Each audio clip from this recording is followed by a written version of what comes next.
for you to say that you're comfortable with fake news getting posted, that's okay, Tucker, when you know that... Define fake for me. What this is about, well, you can't define fake. That's the problem. What this is about is left-leaning mainstream media blaming conservative media for losing the election, losing credibility, and losing readers. Their definition of fake news is anything that doesn't align with their leftist agenda. Freedom of speech is staring down the barrel of a gun loaded by a cancer of global interests that have laid claim to the last remaining fragments of the First Amendment of the United States of America. RT reports former Congressman Ron Paul revealed a list of fake news journalists he claims are responsible for bogus wars and lies about Hillary Clinton's chances of winning the election. Journalists from CNN, the New York Times, and The Guardian are included. According to the report on his website, Ron Paul Liberty Report, this list contains the culprits who told us that Iraq had weapons of mass destruction and lied us into multiple bogus wars. Paul claims the list is sourced and holds a lot more water than a list previously released by Melissa Zimdars, who is described by Zero Hedge as an ultra-liberal assistant professor of communications at Merrimack College. Zimdars' list in itself should be considered fake. A list containing actual fake news sites alongside true news-gathering alternative view sites that utilize a system of dissecting the mainstream narrative and its long history of fake reporting.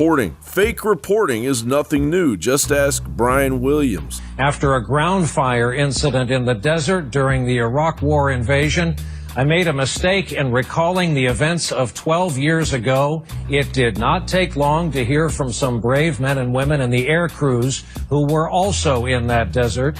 I want to apologize. I said I was traveling in an aircraft that was hit by RPG fire. I was instead in a following aircraft. With the loss of the globalist foothold and the quiet death of the Smith-Munn Act in 2013, propaganda is being waged on all fronts. George Orwell said, "Threats to freedom of speech, writing, and action, though often trivial in isolation, are cumulative in their effect and, unless checked, lead to a general disrespect for the rights of the citizen."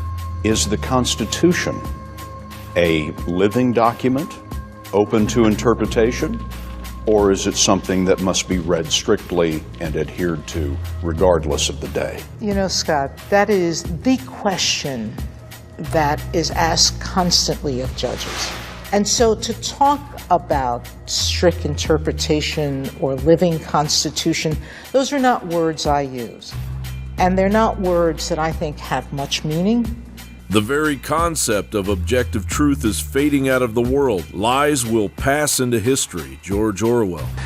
You know, when we first got in there, started looking around and didn't find anything, you get that kind of sinking feeling that, uh-oh. And then time went on, and then we got tips, you know, I'll never forget the tip that there was crates buried, you know, hidden in the Euphrates River. So they found, maybe these are them, and they've sent frogmen and there was nothing there. In our age, there is no such thing as keeping out of politics. All issues are political issues, and politics itself is a mass of lies, evasions, folly, hatred, and schizophrenia. George Orwell.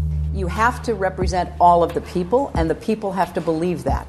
You have to have the rule of law that applies to everyone, not just to some of the people. For those of you who are concerned about my using personal email, I understand, and I am sure they will reach the same conclusion they did when they looked at my emails for the last year. There is no case here.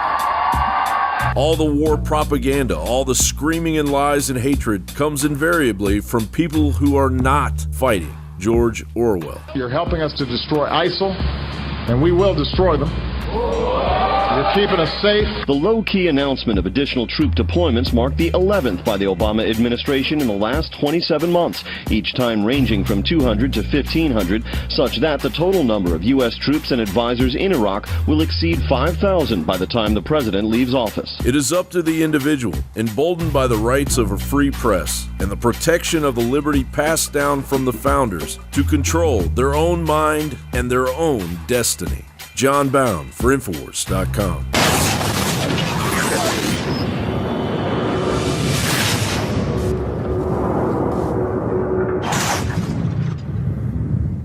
Look, I'm not going to sit here and say, see, I told you so, that communist Chinese-style net censorship was coming to the web, because it's already here.